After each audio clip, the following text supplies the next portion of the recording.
SOG staff અને Khavda police સ્ટેશનના કર્મચારીઓ ખાવડા વિસ્તારમાં પેટ્રોલિંગમાં હતા. તે સમયે ખાનગી રાહે સચોટ બાતમી મળી હતી. મળેલ બાતમીના આધારે જરૂરી વર્કઆઉટ કરી ભુજ તાલુકાના સાધારા ગામની સીમમાં બાવળની જાળીમાં રેડ કરવામાં આવી હતી. ત્યાં ગેરકાયદેસર રીતે ગૌવંશની ક્રૂરતાપૂર્વક હત્યા કરી કતલખાનું ચલાવાતું હોવાનું બહાર આવ્યું હતું.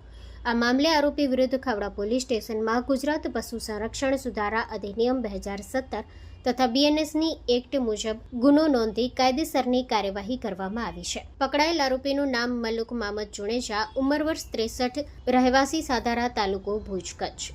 રેડ દરમિયાન કબજે કરાયેલ મુદ્દામાલમાં ગૌવંશનું માંસ 120 કિલોગ્રામ, જેની કિંમત ₹12,000, છરા 3 નંગ, કુહાડી 1 નંગ, કંતાન 1 નંગ, પ્લાસ્ટિક થેલી 4 નંગ, FF ડિલક્સ મોટરસાયકલ જેના રજિસ્ટ્રેશન નંબર GG12EQ1440 જેની કિંમત ₹30,000, કીપેડ મોબાઈલ ફોન 1 નંગ જેની કિંમત ₹1,000. આમ કુલ મળીને અંદાજે ₹43,000નો મુદ્દામાલ કબજે કરવામાં આવ્યો. Story report by Kiran Gori, Bhuj.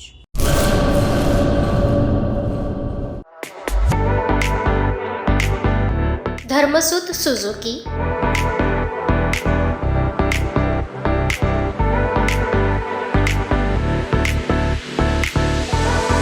Dharmasut auto link LLP, 62, પ્રસાદી પ્લોટ, સંસ્કાર નગર, ભુજ, કચ્છ. Mobile number 9825553691.